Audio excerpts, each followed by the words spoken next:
Pues muy al principio de su gestión, muy al principio, en enero, unos 40 días después de haber tomado posesión el 1 de diciembre de 2012 de la presidencia de la República, el actual mandatario Enrique Peña Nieto nos presentó una gran cruzada contra el hambre.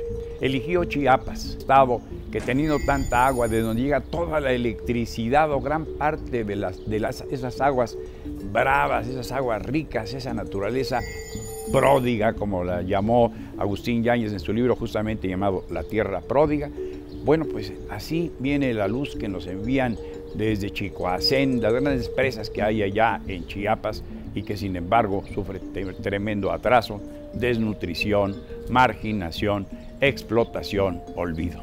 Simultánea a esa presentación de la cruzada contra el hambre, el presidente declaró: no se había atrevido ningún gobierno a reconocer que en México hay hambre, que hay hambrientos y que son millones los que padecen hambre. Pues imaginad por un momento que identifican a más de 7 millones de mexicanos en estado de hambruna, de necesidad. Ha habido muchos programas, en mi infancia recuerdo, ya muy lejana, los desayunos escolares, aquellos que costaban 20 centavos, podían recibir una cajita con un huevo, un sándwich, un plátano y un dulce. Se procuraba ya desde los años 40 ver que los niños no tuvieran hambre, que pudieran aprovechar mejor el conocimiento que les procuraba transmitir el profesor.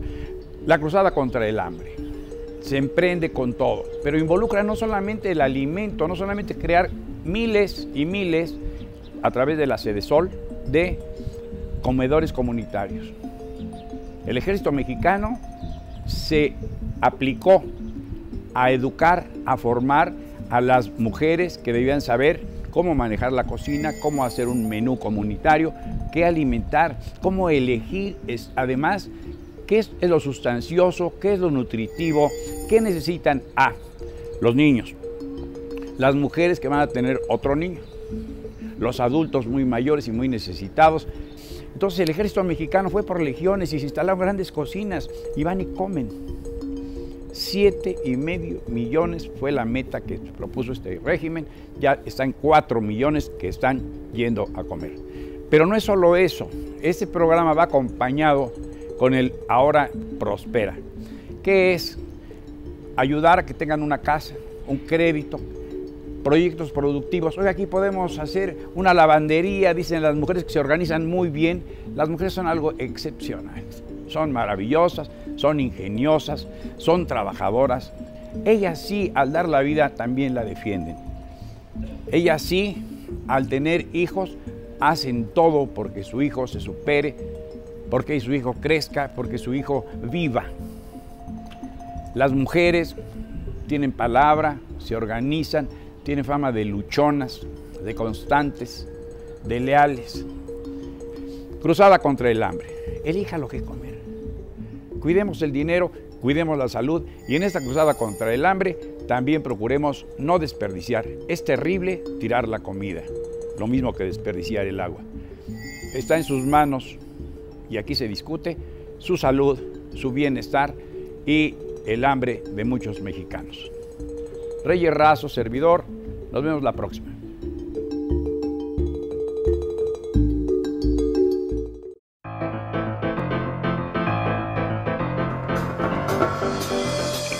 Bien, regresamos a este análisis de las modificaciones y de los pasos constitucionales que se han dado para la constitución, la creación de un sistema nacional anticorrupción, y en el bloque anterior pues había un señalamiento más o menos constante que mostraba como una deficiencia o una insuficiencia de lo que se hizo, que la figura presidencial permanecería intocable e intocada, no sé si por los siglos de los siglos, pero por lo menos en este periodo en el que estas modificaciones nos tienen atentos.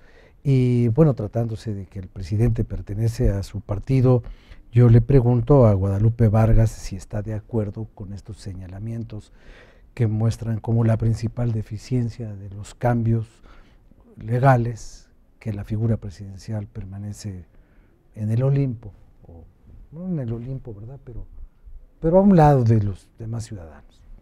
Pues mira, creo que primero que responder a esa pregunta, diré que el Sistema Nacional de Anticorrupción, que es un primer paso para acabar con un problema que tenemos en México, que es la corrupción y la impunidad, pues fue un gran esfuerzo de diversos grupos políticos y sobre todo yo sí coincido con la diputada Amalia, se hizo un esfuerzo grandísimo con Transparencia Mexicana, con la Asociación Civil Fundar, entre otras que participaron en este esfuerzo para hacer un sistema integral que ataque un problema común en México, que es la corrupción y la impunidad.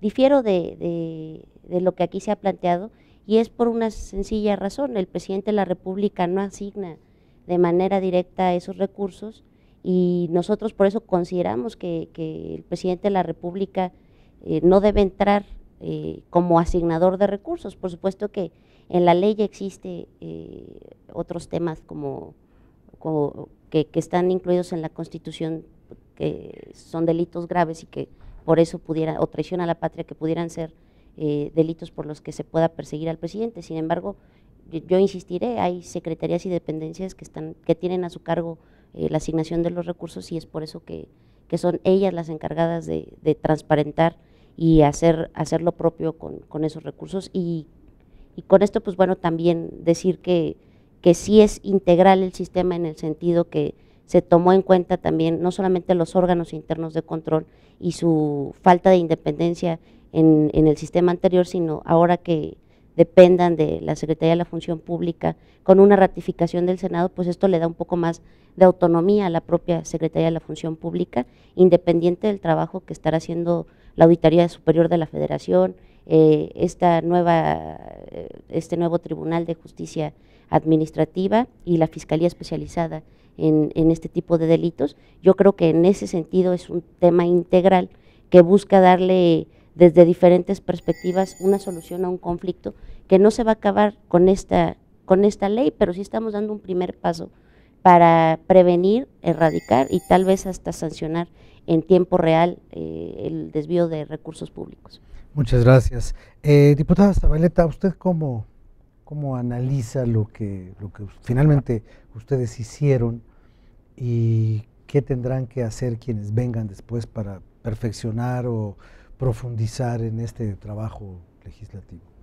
Bueno, en primer lugar, decir que el sistema anticorrupción fue consensuado por varios grupos parlamentarios que decidieron participar con sus propuestas.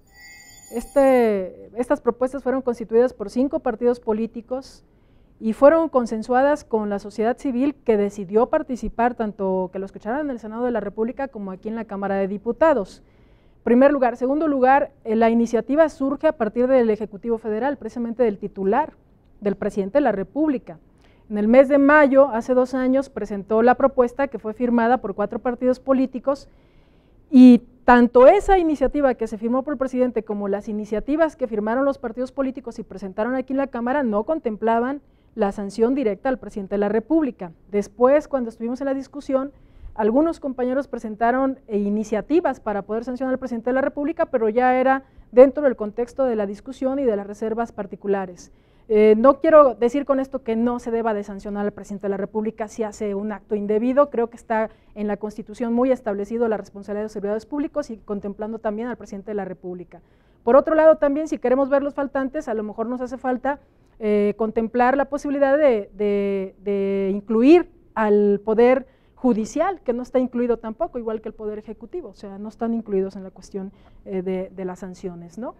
Pero más allá de eso, yo quiero resaltar lo bueno que hicimos en la Cámara de Diputados aprobando esta iniciativa. En primer lugar, creo que se le dan mayores facultades a la Auditoría Superior de la Federación para poder auditar y sancionar en tiempo real, quizás, o sea, como decía la compañera Guadalupe, pero sí auditar en tiempo real. Segundo lugar, se va a homologar todo un sistema anticorrupción en los estados de la República, que es donde tenemos un problema quizás más grave, si lo vemos desde el punto de vista del análisis que se hizo en el pasado programa, precisamente del endeudamiento de los estados. Se va a tener mayores posibilidades quizás de participación, de equilibrio de poderes, o sea, en este caso de controles de parte del poder legislativo local, para poder nombrar alguien que tenga pues, los dientes para poder sancionar a los funcionarios que incurran en algún delito. Pero más que nada es un sistema que previene, que da las herramientas para que se inhiba la corrupción. No es un sistema que pretenda como primer objetivo estar persiguiendo, sino más bien inhibir. Ojalá y que eso se logre. En segundo lugar, prácticamente todos los que integran el sistema anticorrupción son ratificados o son nombrados por el Senado de la República, o bueno, ratificados, en su caso, por ejemplo, el de la función pública, es ratificado aunque sea con mayoría del Senado. En el caso del fiscal anticorrupción es ratificado por una mayoría absoluta del Senado de la República, y los que eran contralores, que son los órganos internos de control, tanto aquí en la Cámara, en los órganos internos, en los órganos autónomos, van ahora a ser ratificados por la Cámara de Diputados. Entonces me parece pasos fundamentales para poder tener realmente un control de pesos y contrapesos, pero sobre todo también un equilibrio de poderes, en donde realmente el Poder Legislativo cumpla con su función de control hacia el ejercicio del Poder Ejecutivo. Muy bien, muchas gracias, diputada Zabaleta.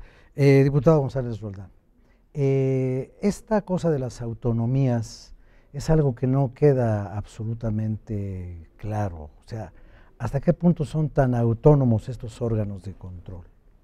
A pesar de las ratificaciones senatoriales o la ratificación de la Cámara, en sus operaciones, ¿realmente serán tan autónomos como se dice que se necesita que sean? Si me lo permite, yo le respondería muy sencillo. Creo que la autonomía ha mostrado resultados firmes en este país. Y justamente la autonomía se ha constituido en base a una interrelación sistémica entre los poderes. Tenemos el caso del Instituto Nacional Electoral, tenemos el caso del Banco de México, donde tienen órganos autónomos. Claro que la presupuestación surge de un solo destino, porque es a través del ingreso que recibe el Estado como se distribuyen los recursos para cada una de las entidades o instituciones de la nación, pero ha denotado la autonomía que en la gestión ha sido viable y es funcional en el sistema político mexicano. Nosotros sí consideramos que la autonomía, con la interrelación de poderes, como desde el propio órgano principal que considera esta reforma constitucional, que hay que decirlo, es el primer paso, es un primer cimiento.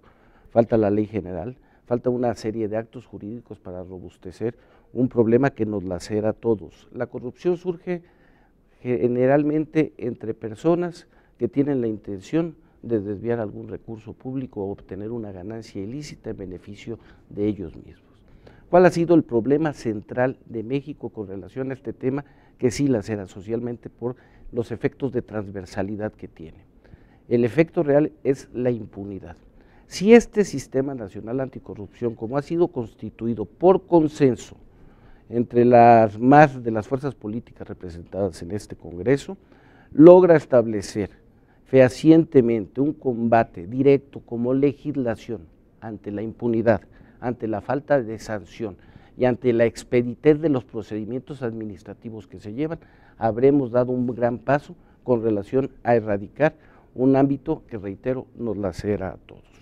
Regresando al tema de la autonomía, le reitero, si aquella persona no tiene la facultad de subordinación sobre el titular al cual va a fiscalizar, eso de inicio denota que puede tener un ámbito parcial para comprometerse en el ejercicio de su función pública, porque la responsabilidad no la tiene directamente con el titular de la dependencia, sino que la tiene directamente con uno de los poderes en esta interrelación que se está dando en esta reforma. El Consejo de la Judicatura participará en este sistema por primera vez.